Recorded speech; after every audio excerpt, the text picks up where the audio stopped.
Because most of the black Americans living in Paris were employed in entertainment, it was usually early morning before their jobs were done. They collected after work at American-style bars or in tiny cabarets like Bricktops. In his memoir, trumpet player Bill Coleman fondly remembered the friendships among African-American musicians at, for instance, the bar and Hotel Les Jeux, where many of the American musicians would congregate when they had finished their night's work.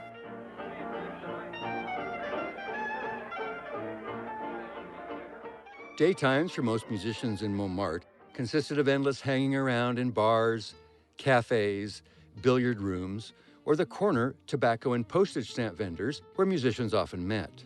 Coleman noted, between Boudon's and Les Jeux was a little Harlem in the early morning when all the night spots were closed. The American musicians and entertainers gathered in those bars and tobacco stores with the tabac signs.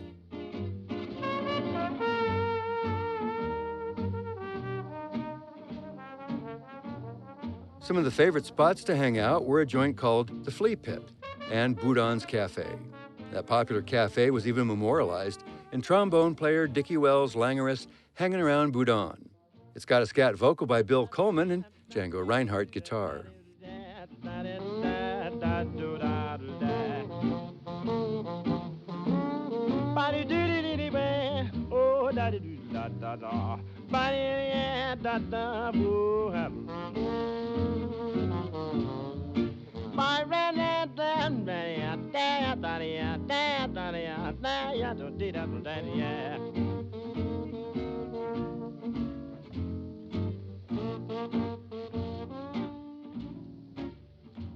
Even Sidney Bechet's biographer John Chilton notes that a large part of the jazz life for most Americans in Paris was sitting about, gossiping, gambling, and drinking. But some musicians weren't impressed by what they saw in Montmartre. Like clarinet player Albert Nicholas, he complained, the musicians that I saw in Paris were just hanging around and playing corn, gambling amongst each other.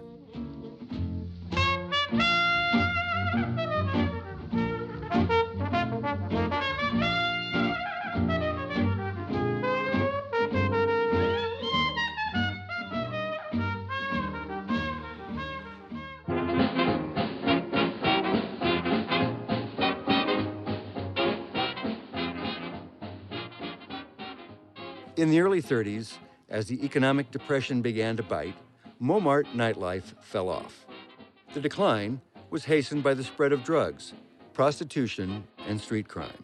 And a local Corsican mafia was shaking down cabaret operators for protection money.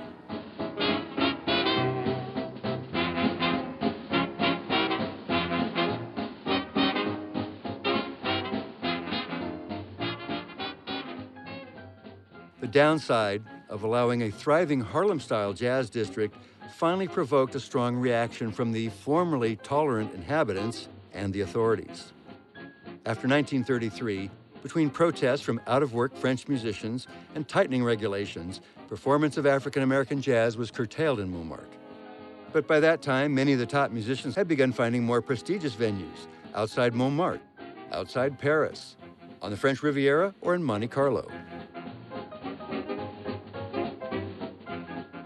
There was work in Belgium, Holland, and the Low Countries, Portugal, Spain, and Germany.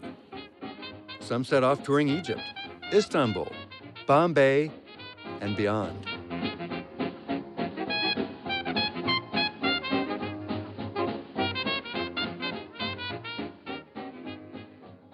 And before long, other developments, like Paris discovering Django, and then the specter of German occupation, finished off a unique cultural era.